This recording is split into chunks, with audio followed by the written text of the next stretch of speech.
Dando prosseguimento um pouquinho à polêmica da denominação da disciplina, né? Se direito internacional privado seria adequado, na nossa defesa de que conflito de leis seria o termo efetivamente científico a ser adotado. Vamos ver em Nádia de Araújo, outra professora da disciplina em São Paulo, coloca assim: não é internacional nem privado, pois é ramo do direito público interno.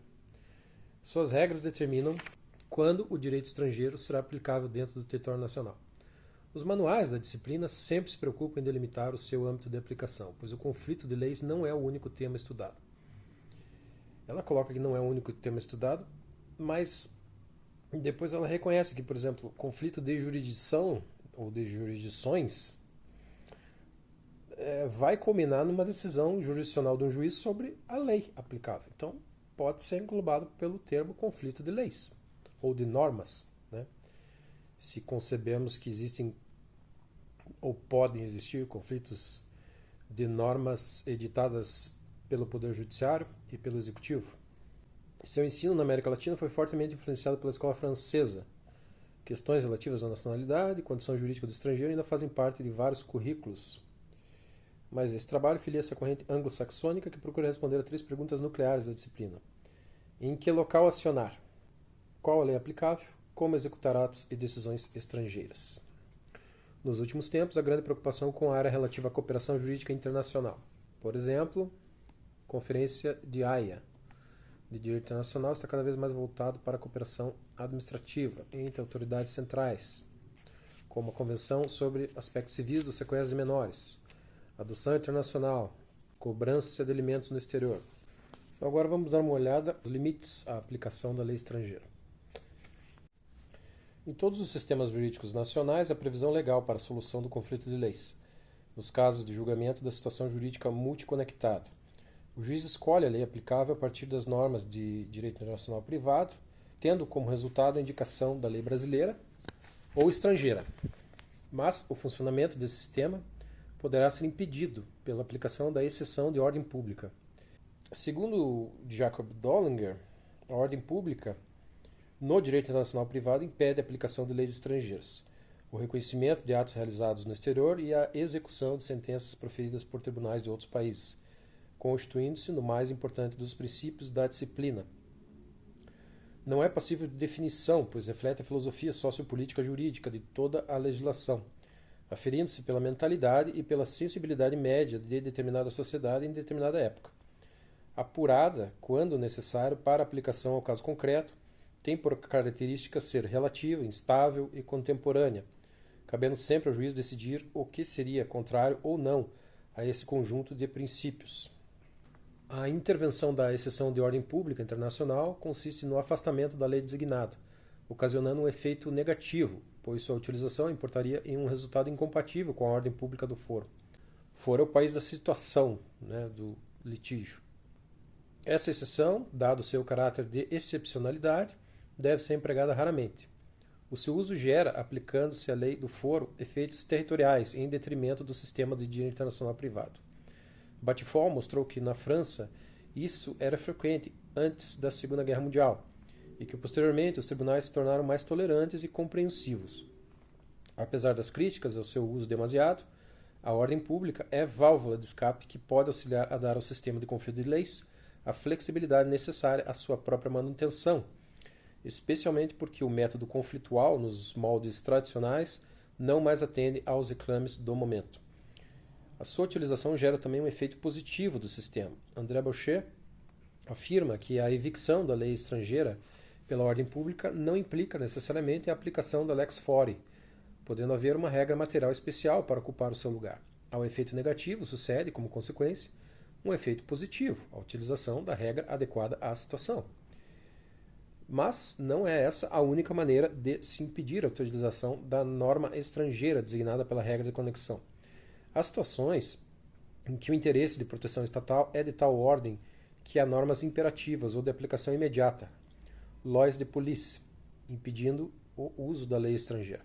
São normas que se caracterizam por serem de aplicação obrigatória, usadas em situações internacionais, sujeitas a um direito estrangeiro, sendo controvertido o sentido, no alcance e no limite de sua intromissão. Portanto, independentemente do sistema geral de normas de conflito de leis no país, serão estas utilizadas diretamente. A diferença entre ordem pública e norma de aplicação imediata foi discutida pela doutrina francesa, influenciando os juristas de outros países, e a elaboração de convenções internacionais sobre conflitos de leis. Para os franceses, a ordem pública é considerada uma exceção quando, após a determinação da lei aplicável pela regra da conexão, deixa-se de aplicá-la para solucionar a questão, porque contrária à concepção do foro a esse respeito. Já as regras consideradas como de aplicação imediata, lois de police, são aquelas cujo conjunto é considerado como do domínio de regulamentação estatal e que por todos deve ser seguido para salvaguardar a organização política, social ou econômica do país. Dispensa a mediação normal da norma de conflito geral, por definirem elas próprias seu âmbito de aplicação no espaço. A distinção entre ambas é tênue. Para Cassis, reside no mecanismo que as coloca em movimento, o modo de intervenção pelo qual concretamente operam uma e outra.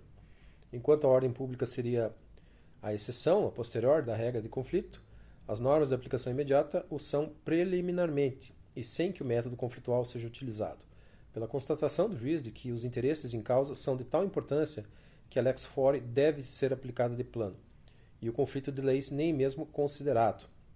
Então seria uma preliminar.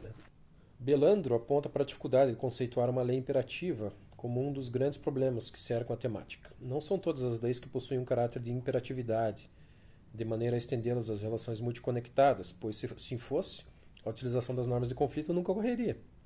O que distingue as regras de conflito clássicas das normas imperativas é que as primeiras atendem aos ditames de uma civilização comum, ou seja, o respeito às regras de sistemas distintos, mas não incompatíveis.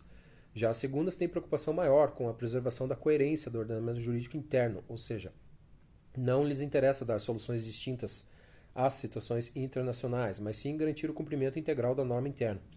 A utilização de normas imperativas deve ser circunscrita às situações em que a disposição é imprescindível à coerência do sistema, devendo intervir pontualmente e não a toda hora.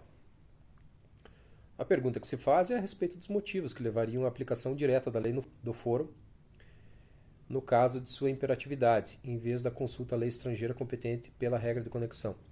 Para essa questão, não há uma resposta precisa, senão indicações dos caminhos que devem ser seguidos pelo juiz para tomar de tal decisão, tendo por base a essencialidade da norma para a salvaguarda da ordem jurídica interna. Concordam os internacionalistas possuir o juiz um poder discricionário, de grande alcance, sobre o qual é difícil estabelecer um padrão de previsibilidade para as partes envolvidas no comércio internacional. Dá-se a necessidade de utilizar a nova metódica hermenêutica constitucional, ante o alto grau de complexidade das sociedades contemporâneas. Tratando-se da Constituição e do direito internacional privado como um sistema de regras e princípios, com a prevalência desses últimos sobre as primeiras, a hermenêutica assume um papel maior para indicar os caminhos adequados para a interpretação necessária, limitando-se o poder julgador através da argumentação jurídica, informada pelos princípios da interpretação constitucional. Quando se usa uma regra de conexão, o ponto de contato está estabelecido previamente, enquanto nas normas de aplicação imediata, o fator que autoriza a sua utilização na relação de caráter internacional é a necessidade de preservação de uma legislação de cunho imperativo. Não sendo possível caracterizar de antemão os critérios que dão à norma a sua imperatividade e alçam ao patamar de uso imediato, a questão continua controvertida na doutrina e jurisprudência. Sofre com as mudanças temporais e espaciais porque passam continuamente os sistemas jurídicos. Em razão dessa instabilidade, deve-se procurar estabelecer uma racionalidade através da teoria da argumentação e utilização dos direitos fundamentais como elementos guia para a análise da imperatividade de uma norma interna, ou ainda na evicção da regra estrangeira contrária à ordem pública. A aplicação dos princípios, reconhecidos como superiores às regras e colocados no topo da pirâmide normativa, traduz uma supremacia que não é apenas de caráter formal, mas material. Sua função é construtiva, aplicando-se tanto no nível vertical quanto horizontal. Um exemplo concreto dessa nova situação faz-se presente no direito internacional privado quando o princípio da igualdade contrapõe-se à regra da lei pessoal do marido, pelo critério da nacionalidade ou domicílio, que foi sendo paulatinamente modificada na maioria dos sistemas jurídicos por conta da prevalência do princípio da igualdade de tratamento entre homem e mulher. No momento de pôr em prática o novo sistema, surgem inúmeras dificuldades para evitar que o juiz decida como bem lhe aprouver sobre a situação concreta. É preciso considerar aqueles traçados pela nova metodologia jurídica e hermenêutica contemporânea. A complexidade dos problemas versados pelo direito internacional privado conduz a uma variedade de fontes produtoras de regras que visam indicar soluções, umas mais, outras menos eficazes. Essas fontes situam-se no plano interno de cada país, bem como nos planos internacional e regional. Enquanto no direito internacional público preponderam as regras produzidas por fontes supranacionais, no direito internacional privado é nítida a preponderância das fontes internas, a lei, a doutrina e a jurisprudência. É conhecida a divergência em torno da classificação da doutrina e da jurisprudência como fontes formais do direito. No direito internacional privado, contudo, há unanimidade na aceitação dessas duas manifestações intelectuais como fontes de solução de conflitos. A norma de direito internacional privado, corporificada em dispositivo legal, teve início discreto nas codificações do século XIX, destacando-se o Código Napoleão, que estabeleceu regras sobre a aplicação das leis no espaço no artigo 3º. Aí o autor prossegue falando das positivações, de regras, até chegar ao Brasil, que seguiu o exemplo germânico, compondo uma introdução ao Código Civil em 1916. Para quem não sabe, a atual lei de introdução ao direito brasileiro chamava-se Lei de Introdução ao Código Civil. Foi alterado o nome e alguns dispositivos. Depois substituída pela Lei de Introdução do Código Civil de 42. Ela previa regras de direito intertemporal e de direito internacional privado. Até hoje prevê. Em voto proferido pelo ministro Luiz Gallotti, no julgamento do governador Muniz Falcão contra a Assembleia Legislativa do Estado de Alagoas, o moroso caso político em que o Legislativo Estadual pretendia afastar o governador, se lê o seguinte: lei de introdução que, ao contrário do que à primeira vista se poderia supor, tem, como lembra Venzi, citado por Spínola, Serpa Lopes, Carvalho Santos, um alcance vasto, não se cinge ao Código Civil, a despeito de vir a ele anexado, mas protrai seus efeitos a todos os códigos e a todas as disposições legislativas, seja qual for a natureza pública ou privada, ou seja, é uma lei sobre hermenêutica, sobre regras de interpretação, regras básicas de interpretação. Hoje, nas cadeiras, nas universidades que têm hermenêutica, ou às vezes é chamada disciplina de lei de introdução ao direito brasileiro, são vistas essas regras. Lei posterior revoga a anterior, lei especial prepondera sobre geral. Aí temos a doutrina como fonte do direito internacional privado. E Jacob Dollinger coloca que em nenhum campo a doutrina tem tanta desenvoltura como no direito internacional privado, em razão da parcimônia do legislador. Porque realmente é um campo que é muito pouco legislado ainda, mesmo com a internacionalização das relações comerciais. Porque as relações comerciais, não raro, na maioria das vezes, ela é plenamente satisfeita de regras contratuais que vão prever todas as soluções possíveis aos casos de litígio, E sinistros são tanto raros, que envolvam regras de conexão.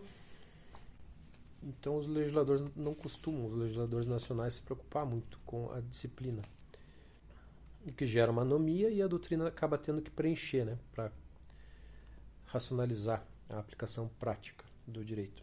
As convenções de Haia, convenções elaboradas pela Conferência Especializada Interamericana sobre Direito Internacional Privado, e outras convenções internacionais e regionais que contêm soluções para problemas que, vez ou outra, afetam interesses localizados no Brasil, podem ser consideradas fontes equiparáveis à doutrina e hábeis para ajudar a resolver as questões jurídicas que se apresentam ao jus internacionalista brasileiro e ao judiciário do nosso país, mesmo quando não tivermos ratificado esses diplomas internacionais. Então, aqui o autor sugere que possa se utilizar analogicamente, as regras de interpretação dessas convenções, mesmo quando não ratificadas.